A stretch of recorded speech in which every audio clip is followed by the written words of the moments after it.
Paulus menulis dalam surat Galatia 1 ayat yang ke-6 berbunyi begini. Aku heran, kata Paulus, bahwa kamu begitu lekas berbalik daripada Dia yang oleh kasih karunia Kristus telah memanggil kamu dan mengikuti suatu Injil yang lain. Fenomena pemandangan yang kita saksikan di dunia pelayanan akhir-akhir ini mengejutkan hati kita. Dengan begitu mudah orang mengcopy, mempodcast, merekam setiap jejak kita. Tidak ada lagi peluang yang bisa kita sembunyikan. Sebetulnya kita malu kalau itu bicara tentang orang dunia. Tapi ini bicara tentang kita, tentang pendeta, tentang anak pendeta, tentang istri pendeta, suami pendeta. Kita bisa lihat sampai menjadi trending topik,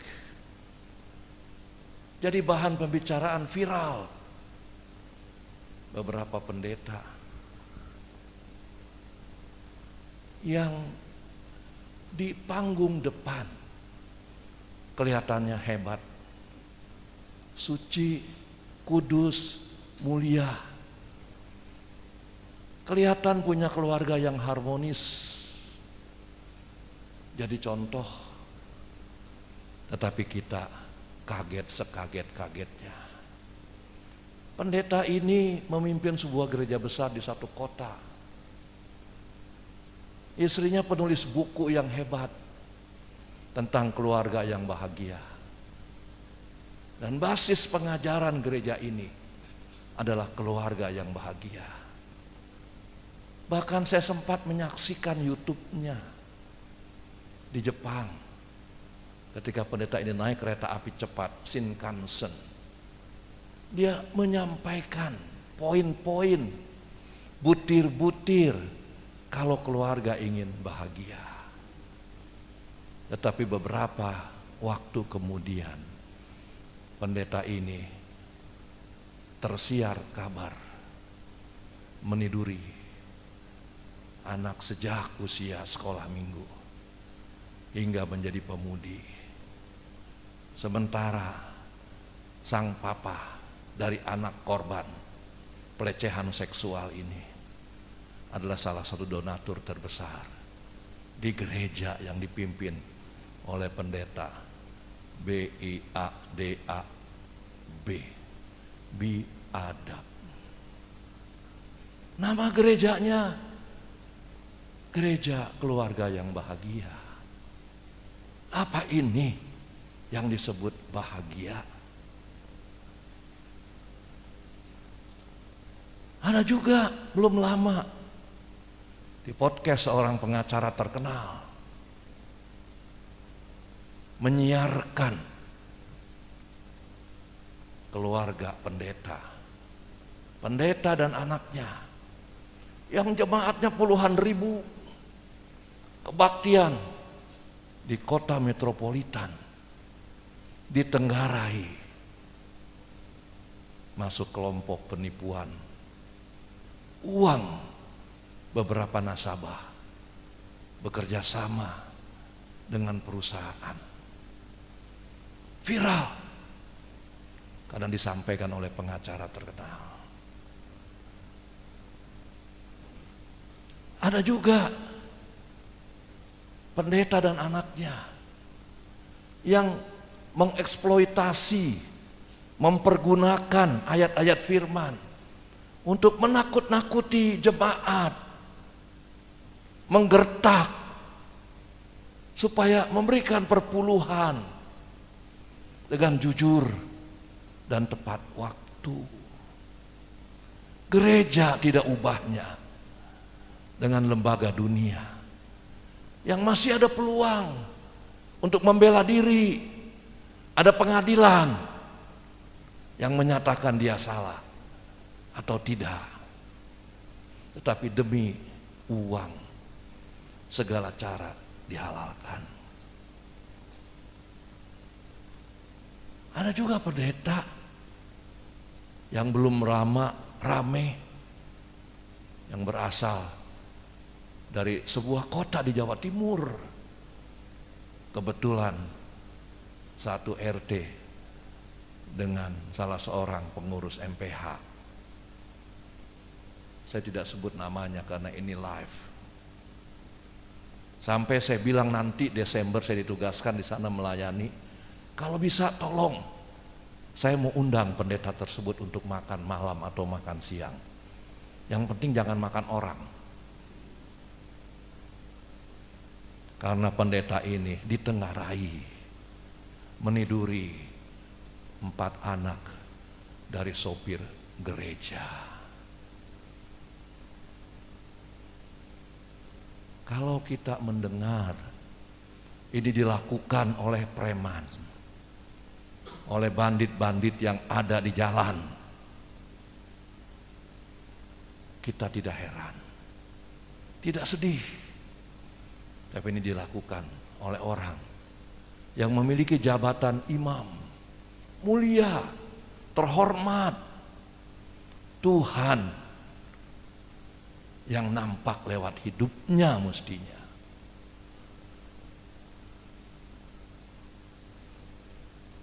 Saya ingin membedah Injil Lukas pasal 9 ayat 57 sampai 62. Izinkan saya bicara sejujurnya, terus terang. Mohon tidak ada yang tersinggung. Kalau ada yang marah, tolong ampuni saya. Karena saya memikirkan judul ini cukup lama. Perikop ini yang menjadi alasan saya ketika saya mau ditahbis jadi pendeta. Saya tahu harga, value dari nilai seorang pendeta. Bukan murahan, bukan kacangan, bukan diobral. Seorang pendeta mestinya punya harga jauh di atas seorang ahli psikologi, di atas seorang dosen, di atas seorang pengajar tata laku. Pendeta adalah wakil Tuhan di dunia ini. Lebih khusus lagi di jemaat yang dipercayakan kepada kita. Mengapa gereja kita tidak berkembang? Mengapa dari hari ke hari hingga tahun ke tahun jemaat kita hanya segitu-gitu saja? Ada yang salah. Ya mengapa kita enteng-enteng saja? Saya terus terang tidak bisa tidur memikirkan gereja yang tidak bisa berkembang. Tadi waktu naik pesawat, kebetulan saya bawa earphone. Sepanjang penerbangan air mata saya menetes. Saya duduk di pinggir gang. Di sebelah saya seorang wanita, ibu. Di sebelah sana lagi ibu. Saya nangis sendirian. Saya tidak berjiwa melankolis, cengeng. Tapi kalau saya melihat kesempatan yang Tuhan kasih kepada saya, kepada teman-teman pendeta, saya sedih. Begitu mudah tidak menghargai kesempatan yang Tuhan kasih. Dengan berbagai alasan yang kita kemukakan untuk membenarkan seolah-olah kita udah berbuat yang terbaik bagi Tuhan. Dalam hidup saya tidak pernah mau duduk sendiri, pikiran melayang-melayang tidak karuan. Selalu saya berusaha waktu yang saya pakai, bukan dalam hitungan tambah 1 tambah 1 2, 2 tambah 3 5, bukan dalam hitungan bagi waktu yang sedikit, bagi lagi buat urusan kantor, bagi lagi buat urusan istri, bagi lagi buat urusan hobi, bagi lagi buat rileks. Tapi saya menggunakan waktu saya dengan ukuran kali. Sekalipun saya setir mobil, nggak pernah saya tuh setir mobil melayang-layang. Saya selalu pakai waktu saya. Ketika lampu merah, saya buka HP. Ketika lampu merah, saya buka Google. Ada yang saya mau baca, ada yang saya mau lihat. Lukas 9 ayat 57 sampai 62 merupakan kelanjutan dari peristiwa murid-murid Yesus yang saat itu bertengkar. Siapa sih yang terbesar di antara mereka? Siapa sih yang paling hebat di antara mereka? Hal itu terjadi karena mereka memiliki mindset, cara berpikir yang keliru dalam mengikut Yesus. Mari kita bedah 3 hal yang kita harus lakukan dalam mengikut Yesus. Yang pertama, Lukas 9 ayat 57 sampai 58.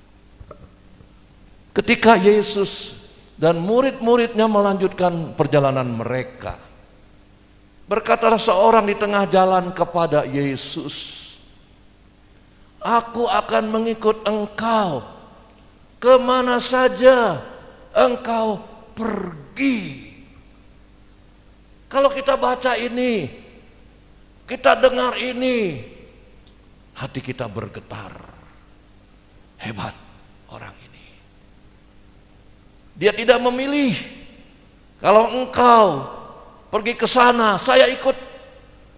Kalau pergi ke situ, saya timbang-timbang dulu. Kemana saja, wherever you go, kemana saja engkau pergi, aku ikut. Bukan aku pikir dulu, bukan aku tanya dulu. Tapi respon Yesus di ayat yang ke-58, serigala mempunyai liang, burung punya sarang, tapi anak manusia tidak mempunyai tempat untuk meletakkan kepalanya. Saya lewat Desember memasuki umur 72. Saya sedang berusaha supaya umur saya mencapai 100. Saya ketat dalam hal makan dan minum, dalam hal tidur. Saya tidak mau waktu yang telah terbuang. Menurut saya mungkin cukup, tapi menurut Tuhan masih jauh dari cukup. Saya mau manfaatkan. Saya mau kasih alasan kepada Tuhan. Tuhan, kabulkan umur saya. Karena ada yang saya impikan. Ada yang saya ingin saya buat bagimu.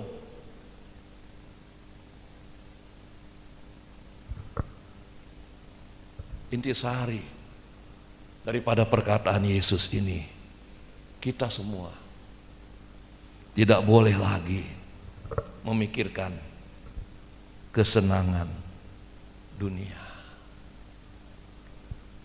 Saya kurang bisa terima loh kalau ada rapat, apakah rapat sinode, rapat gereja, rapat majelis, saya sudah terjadwal untuk nonton, kami sudah atur untuk piknik, saya akan menghadiri hari ulang tahun anak.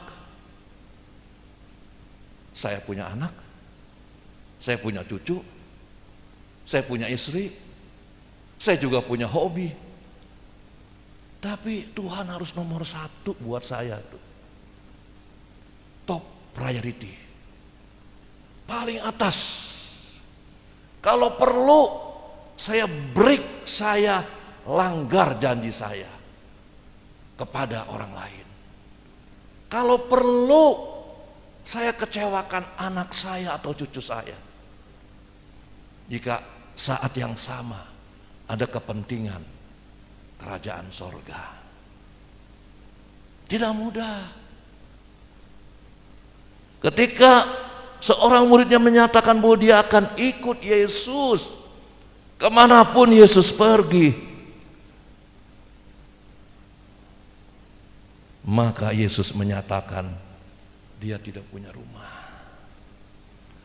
Mengikut Yesus bukan berarti hidup berkelimpahan secara jasmani, bukan berarti ada kesenangan menanti, bukan berarti kita bisa rileks, kendorkan urat saraf. Ikut Yesus sejatinya penuh dengan kesulitan, penuh dengan tantangan, penuh dengan masalah. Tadi di jalan saya bicara kepada para pendiri. Sejak saya kenal Yesus 73, tahun 73, umur saya 20 tahun. Saya tamat SMA dan saya kenal Yesus dalam satu KKR, pendeta Amerika di Senayan.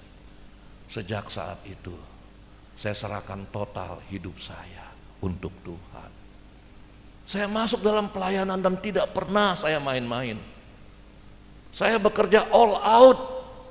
Saya nggak pikirin waktu istirahat saya, kesenangan saya, hobi saya, impian masa depan saya. Tidak. Tuhan must be the first, harus nomor satu dalam hidup saya. Tidak mudah.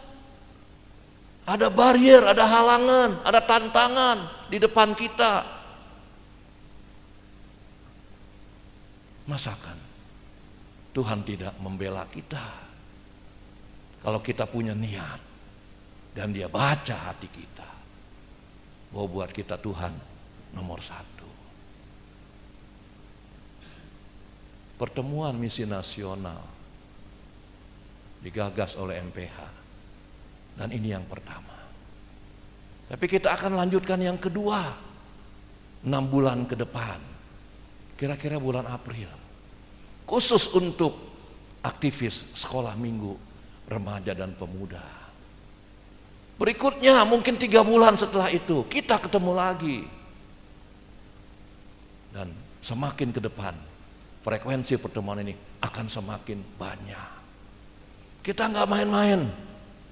Kita sudah nggak mau lagi ketemu, kumpul, cuma sekedar hamba-hamba Tuhan saling kenalan, gembira.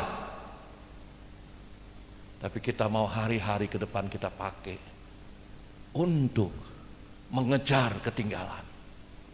Sedih, saudara, kalau kita lihat pertumbuhan kekristenan di dunia, di negara kita jauh ketinggalan. Padahal gereja bagaikan jamur di musim hujan, tumbuh di mana-mana,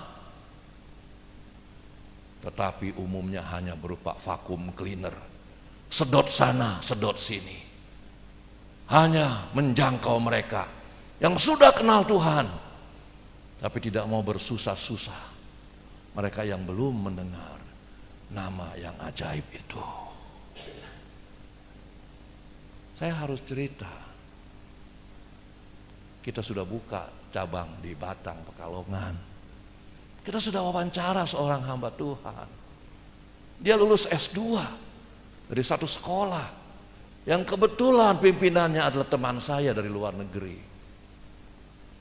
Saya dapat rekomendasi dari kawannya dia. Saya bicara 4 kali ketemu, 3 kali iya, tapi hari yang terakhir tidak.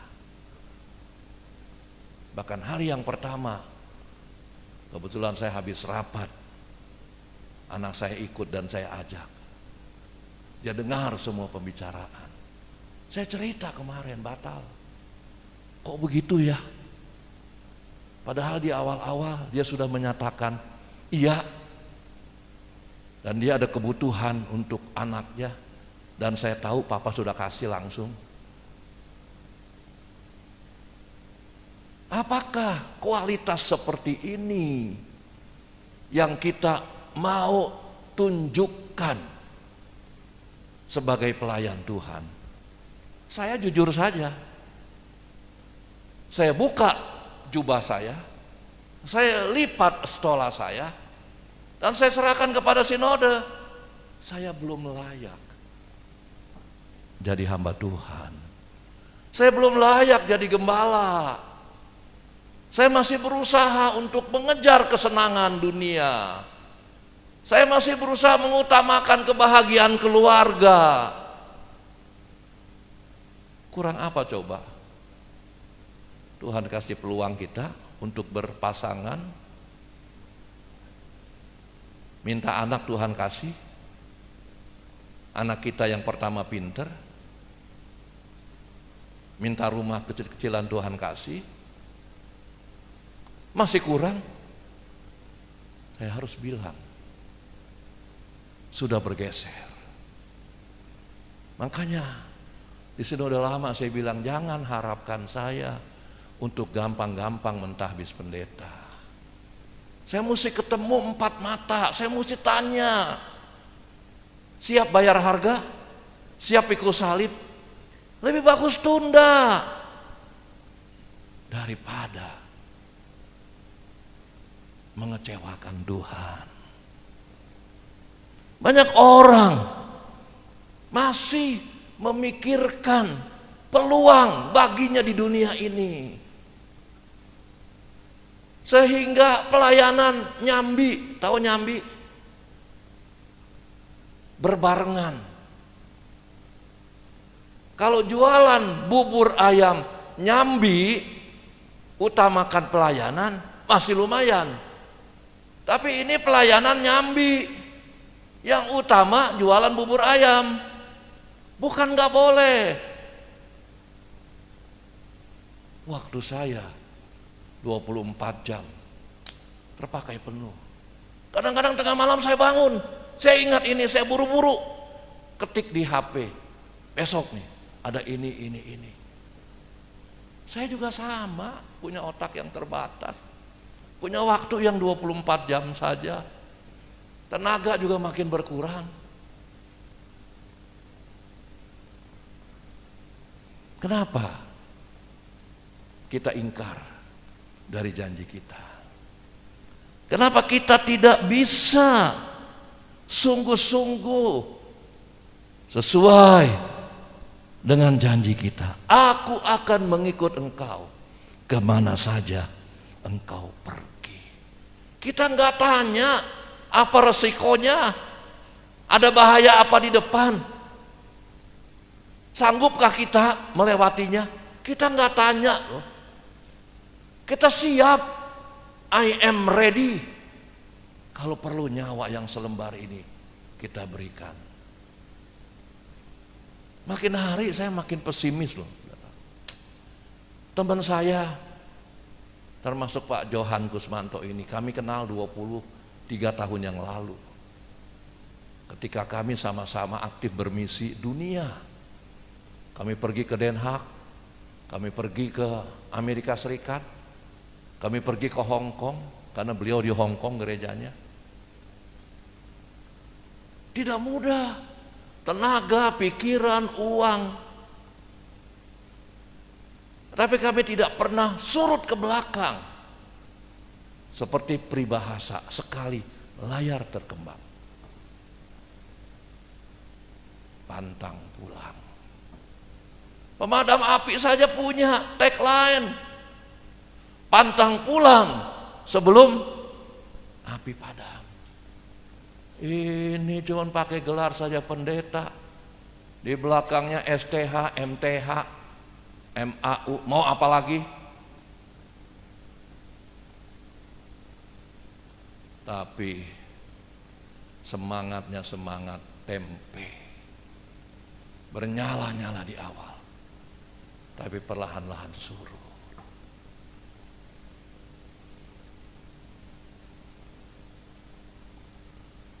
Lukas 9 ayat 59. Lalu Yesus berkata kepada seorang lain, ikutlah aku. Tapi orang itu berkata, izinkanlah aku pergi dahulu menguburkan Bapakku. Tapi Yesus berkata kepadanya, biarlah orang mati menguburkan orang mati, tetapi engkau pergilah dan beritakanlah kerajaan Allah di mana-mana. Yesus tidak pernah melanggar hukum adat. Di gereja yang saya pimpin, kalau hari raya Imlek kami rayakan tahun macan air, tapi kalau macan kertas nggak pernah. Kita ambil semangatnya, kita padankan dengan ajaran Kristus, kita sampaikan, peluang itu kita pakai untuk meraih mereka yang belum kenal Kristus. Yesus juga mengubah air biasa jadi anggur di tradisi orang Yahudi yang menikah kehabisan air anggur. Yahudi punya tradisi kalau ada yang meninggal seminggu tidak boleh keluar rumah. Apakah Yesus ingin mengajar, udah biarkan aja bapakmu mati, kamu ikut aku? Tidak. Yesus sedang bicara mati secara rohani. Intisarinya Yesus ingin kita mengutamakan Dia di atas segala-galanya. Ketika seorang muridnya ingin merawat bapaknya dulu sebelum ikut Yesus, tadi kita baca Yesus mengatakan, biarlah orang mati menguburkan orang mati. Kata mati yang dipakai oleh Yesus ini menyatakan kematian rohani. Artinya Yesus menginginkan para pengikutnya, kita semua, untuk mengutamakan Dia di atas segalanya. Saya nggak pernah tuh, benar. Apakah undangan rapat MPH, apakah undangan pertemuan di komunitas Kristen yang bersifat pelayanan, saya bilang nggak bisa ya. Anak saya ulang tahun, cucu saya datang, istri saya janjian mau makan malam. Saya bilang sorry, kita tunda besok. Buat saya, there is no reason. Tidak ada alasan apapun yang bisa kita pakai untuk menunda, untuk menghindar dari kewajiban kita sebagai hamba Tuhan. Saya nggak bicara jemaat, saya nggak bicara majelis. Ini pendeta yang oleh jemaat dianggap setengah malaikat. Coba jemaat di gereja ketemu kita, sampai dia cium tangan kita. Walaupun jemaat tidak cukup, dia bungkusin tuh pisang goreng buat kasih kita. Bagaimana kita bisa seenaknya demi alasan-alasan kehidupan di dunia ini yang satu hari kita harus lepas? Kok bisa ya kita gadekan? Kok berani ya kita barter dengan kegiatan dunia?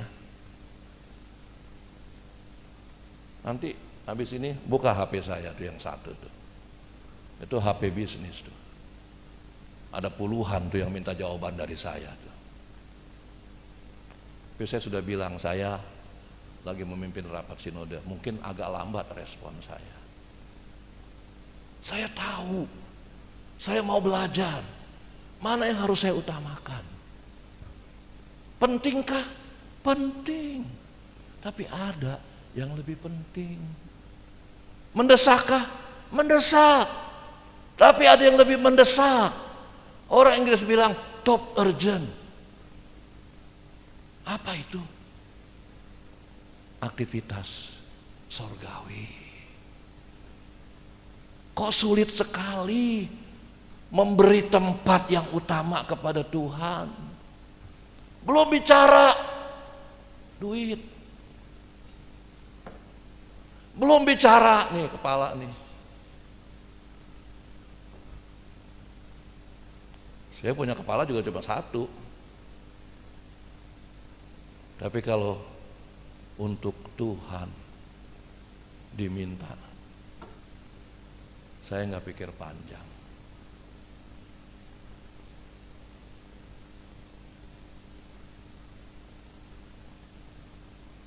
Keluarga saya tahu bagaimana saya tidak main-main dalam pelayanan. Ditanya sama Pak Johan besok, kita harus super serius. Yang ketiga, Lukas 9 ayat 61 sampai 62. Dan seorang lain lagi berkata, aku akan mengikut Engkau Tuhan, tetapi izinkanlah aku pamitan dulu dengan keluargaku. Logis, masuk akal. Ikut Tuhan bukan untuk 1 jam 2 jam, ikut Tuhan untuk waktu yang cukup lama, dan mungkin tidak kembali lagi. Boleh dong to say goodbye, bilang sampai jumpa kalau nanti Tuhan izinkan. Tapi apa jawab Yesus ayat 62? Tetapi Yesus berkata, setiap orang yang siap untuk membajak tapi menoleh ke belakang tidak layak untuk kerajaan Allah.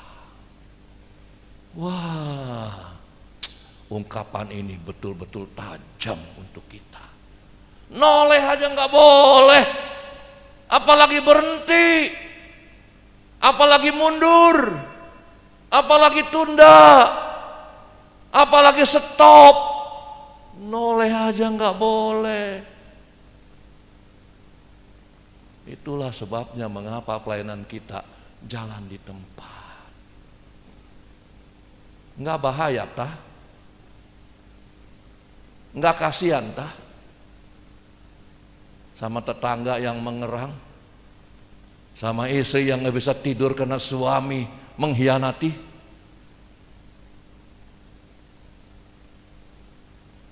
Kita main-main dengan jabatan pendeta. Lebih bagus fair-fair aja, terang-terangan. Uang saja berhitungan. Bagaimana mau bicara soal jiwa, soal kepala, soal nama baik, soal keluarga?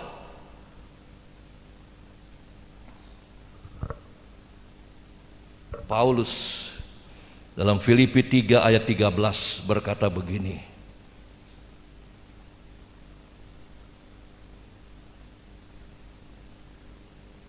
Filipi 3 ayat yang ke-13.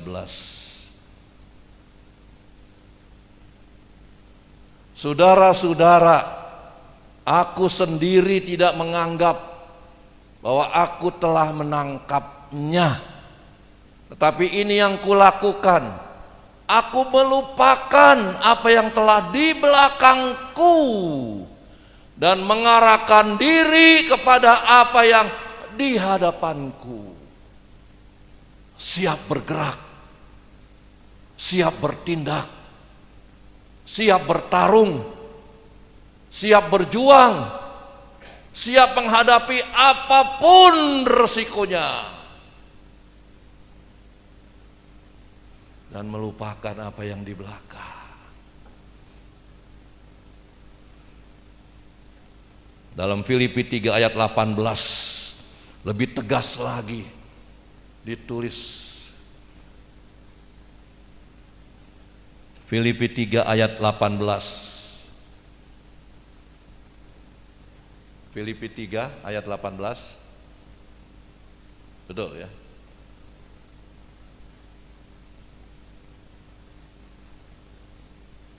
Salah ini. Tapi apa saya salah yang mengutip ayat? Malahan nanti dicari, segala sesuatu kuanggap rugi karena pengenalan akan Kristus Yesus, Tuhanku lebih mulia dari semuanya. Dan oleh karena dialah aku telah melepaskan semuanya itu dan menganggapnya sampah supaya aku memperoleh Kristus. Berani banget nih Paulus nih. Hebat banget. Dia memproklamirkan bahwa yang lalu kesenangan, kesuksesan, keberhasilan, kehebatan ku anggap rugi. Siapa yang mau dagang rugi? Siapa yang mau hidupnya rugi? 3 minggu lalu saya khotbah di salah satu gereja GBI di Jakarta Barat di Taman Surya. Saya memberi tema untung rugi. Ikut Yesus kok pakai kalkulator. Untung rugi. Jemaat geleng-geleng kepala. Dagang boleh untung rugi. Investasi, beli saham, beli emas, boleh untung rugi. Ikut Yesus kok untung rugi. Nampaknya rugi. Ayat 8 ya, maaf salah. Tapi ujungnya pasti untung. Ada benefit, ada keuntungan, ada kelebihan, ada surplus yang kita bakal terima. Ikut Yesus jangan lagi memiliki hati yang bercabang. Lihat adik lebih berhasil, lihat anaknya bisa jadi dokter, kita mulai bimbang, salah enggak ya jadi gembala? Pikirannya masih terkontaminasi oleh dunia. Malu kali sama petugas pemadam kebakaran, malu kali sama nelayan. Pendeta bisa berubah pikiran, bisa anjlok semangatnya, bisa sekarang putar haluan. Tadi kami dalam perjalanan bicara, kalau pengusaha jadi pendeta itu kemajuan, itu lompatan, sambil berusaha, sambil melayani. Tapi ini pendeta mengurangi jam pelayanannya untuk berusaha. Mabok kali ya pendeta seperti ini.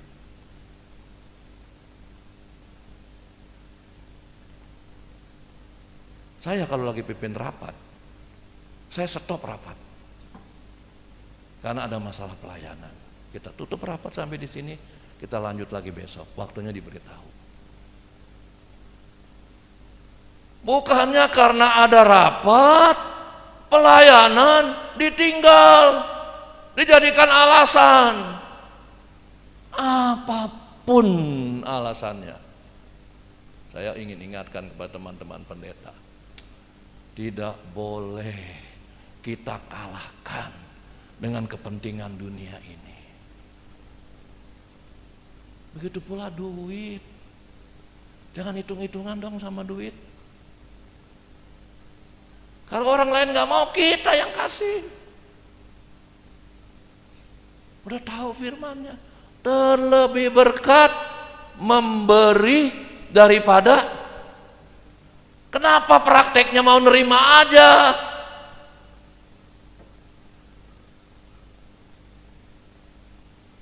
Saya beberapa bulan sekali diundang berbicara di satu gereja terbesar di Jawa Tengah. Saya mesti beli tiket pulang pergi. Hotel mereka sediakan karena jemaatnya punya hotel.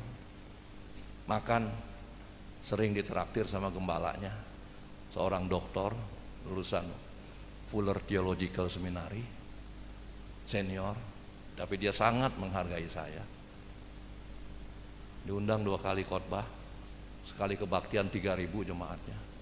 Sampai ada mobil khusus yang membawa difabel, yang orang nggak bisa jalan, bisa masuk kursi rodanya. Selesai kebaktian dia kayak saya amplop tebel banget. Saya taksi sih 10 juta. Tapi karena saya sudah bernasar, Tuhan, saya tidak mau terima uang dari pelayanan. Sekalipun saya susah, saya nggak mau. Saya mengingkari nasar saya. Saya menyakiti hati Tuhan. Ketika saya terima, saya nggak percaya Engkau bisa mencukupi saya. Saya kan juga pernah susah, bukan? Sebagian kita tahu bagaimana saya di pojokan begitu rupa. Tapi saya tetap komit dalam pelayanan. Nggak apa-apa, saya yang bayar, saya yang keluar. Saya makin ingin lebih menginvestasi. Makin banyak saya investasi di bumi, makin banyak investasi saya nanti berbuah di sorga. Sebetulnya kesetiaan seorang hamba Tuhan gampang aja ngukurnya, ini dari ini nih. Apa namanya? Hepeng, duit, betul ya? Cien, kalau kata orang Tionghoa. Money kata orang Inggris. Fulus kata orang Arab. Kalau duit aja berhitungan, nggak usah ngomong dah soal nyawa, nggak usah ngomong dah soal waktu. Pak Kianmin tahu pelan-pelan bagaimana kepribadian saya.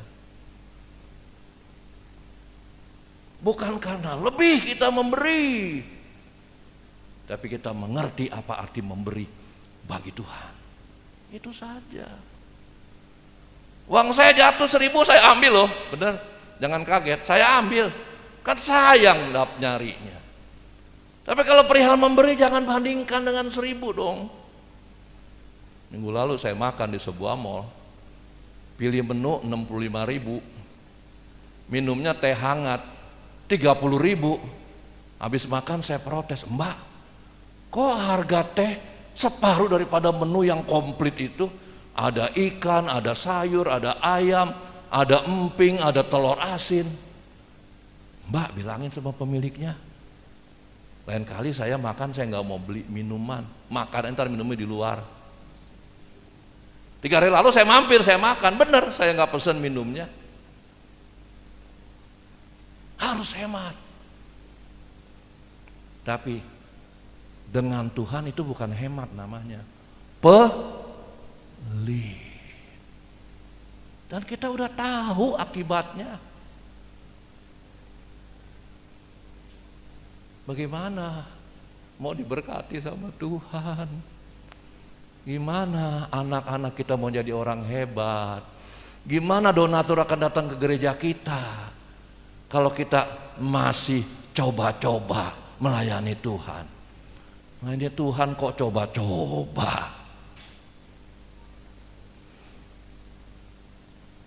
Ketika mengikut Yesus jadi pendeta, jangan lagi memiliki hati yang bercabang. 2 aja nggak boleh, apalagi 3. Jangan terganggu dengan penglihatan kita. Adik kita baru jalan-jalan ke Jepang, kita ngumpulin uang sudah dapat 20 juta, tinggal 10 juta lagi nih. Bisa ke Hokkaido, lihat salju. Pas teman pendeta kita sakit, mau dioperasi, perlu uang.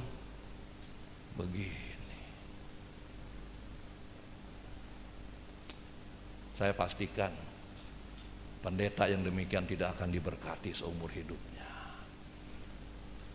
Cinta akan uang adalah akar segala jenis. Akar segala jenis, bukan hanya merampok, bukan hanya nyolong, bukan hanya nipu. Ketika uang jadi primadona, ketika uang jadi tujuan utama, jadi mimpi kita, maka pelayanan kita sejak saat itu terhenti.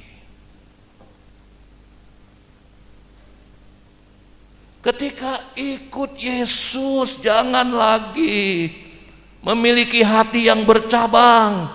Lihat ke depan, arahkan mata, miliki target.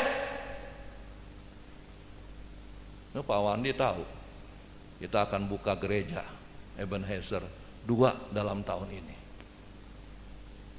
Tahun depan 4. Semua perlu duit.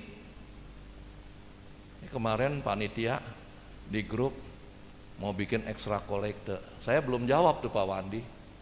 Saya mau bilang jangan ada ekstra kolekte. Majelis saja kumpulin. Dapat seberapa?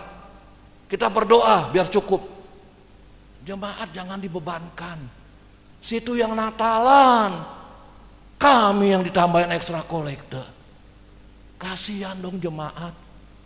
Di gereja secara halus jadi sumber pemerasan, mohon maaf ya. Kasihan dong. Tapi kalau tidak ada ekstra kolekte, silakan yang punya kelebihan taruh di depan, masukkan amplop persembahan Natal. Silakan. Bijaklah. Jangan pelayanan semua ukurannya duit.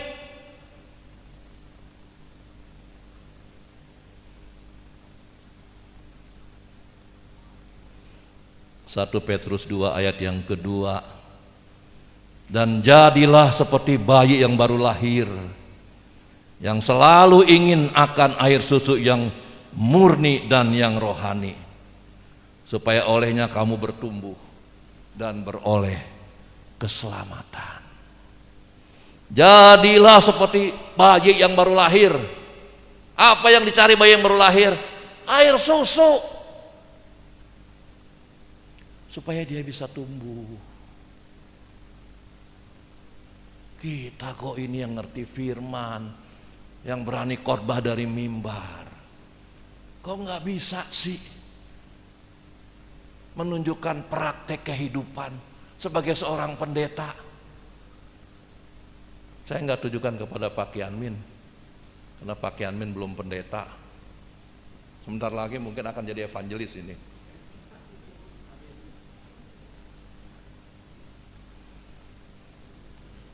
Marilah di kesempatan emas ini kita serius. Yang kita ikuti bukan patung, bukan cerita di komik Koping Ho, bukan tokoh di negeri Konoha.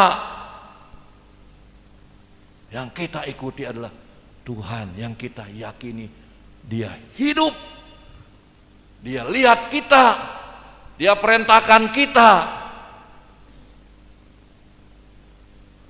Pergilah, jadikanlah segala bangsa muridku. Bicara soal pertumbuhan, bicara soal jumlah. Gereja sehebat apapun kalau sudah belasan tahun enggak bertambah, membuat Tuhan sedih loh saudara. Boleh nyanyiannya hebat, semua bergembira, makannya menyenangkan, tapi apa artinya buat Tuhan? Gereja menjadi mercusuar bagi gembalanya saja, bagi majelisnya, bagi jemaat. Enak di gereja sana. Dampaknya apa? Tuhan nggak perintahkan itu loh. Tuhan perintahkan pergilah, jadikan semua bangsa muridku. Dengan cara apa? Ajarlah mereka. Kita walaupun sinode kecil, ya kita berusaha mensupport Evangelis Anil Domo yang sekarang akan jadi pendeta, ada di Vietnam. Mungkin ada kesempatan kita tambah lagi 1 orang, 2 orang, karena itu perintah Tuhan. Tapi kita semua harus ambil bagian. Makanya acara-acara begini nanti kan ada lagi, dari sekarang sudah nabung, simpan.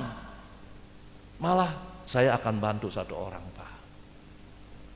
Saya yakin kalau itu semua ada rasa seperti itu, sense of belonging, rasa memiliki pekerjaan Tuhan ini, maka sinode kita akan cepat bertumbuh. Mereknya nggak perlu, mau A, mau B, mau C, itu kan hanya di dunia. Tapi di sorga kan yang dihitung jiwa yang kita berhasil raih.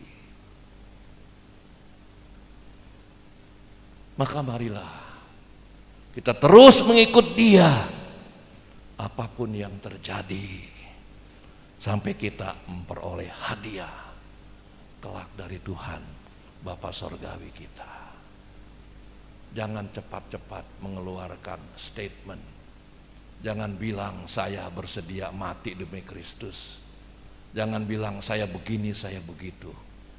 Mari kita tunjukkan, saya adalah hamba Tuhan yang sekarang paham apa artinya ikut Yesus, yang tidak punya rumah. Serigala punya liang, burung punya sarang, tapi anak manusia tidak punya tempat untuk meletakkan kepalanya. Saudara dan saya dipanggil untuk menjadi pendeta. Ayo bayar harganya. Puji Tuhan. Apakah Dia tidak memberkati pekerjaan kita? Saya harap ke depan tidak ada lagi suara-suara nggak ada ongkos, nggak jadi pergi.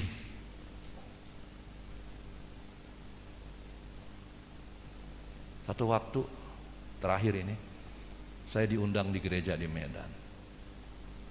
Gembala mengundang saya ke depan setelah selesai pelayanan dan minta, Pak, tolong Pak, gereja kita mau usaha kaleng bekas, mau beli dari tukang-tukang martabak bekas, apa itu, mentega, supaya dipotong, dirapikan, dijual, didaur ulang di pabrik kaleng.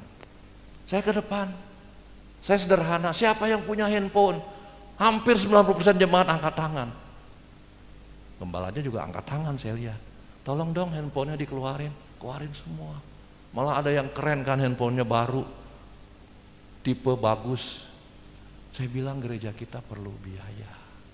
Boleh enggak handphonenya saya pribadi mohon dipinjamkan kepada gereja. Dicatat bapak apa, ibu apa, merek apa, belinya kapan, berapa duit. Tahun depan dikembalikan. Nanti yang pegang Pak Gembala. Pak Gembala siapa? Ayo kita mulai. Saya tunggu semenit, 5 menit, 10 menit. Nggak ada yang maju. Gembala juga nggak ngasih. Masa saya yang mesti kasih handphone saya? Saya kan tamu di situ. Kalau sudah bicara, sulit sekali loh saudara.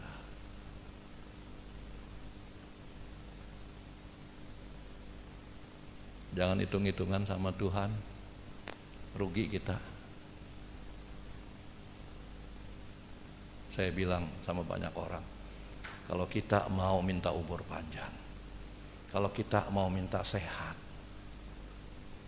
kalau kita mau minta supaya Tuhan berkati anak-anak kita, coba kasih Tuhan alasan, strong reason, alasan yang kuat.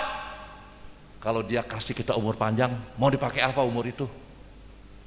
Kalau Tuhan berkati anak kita, mau dipakai apa berkat itu? Tuhan tidak akan pernah memberi tanpa alasan. Janda yang miskin, walaupun hanya punya tepung segenggam dan minyak beberapa tetes, tapi ketika dia punya alasan, aku harus memberi makan Elia yang kau utus kemari, aku dan anakku. Tiap hari tepung ada, minyak ada, besok ada juga, lusa ada lagi, berikutnya ada lagi. Padahal awalnya hanya sekali pakai, habis, aku dan anakku akan mati.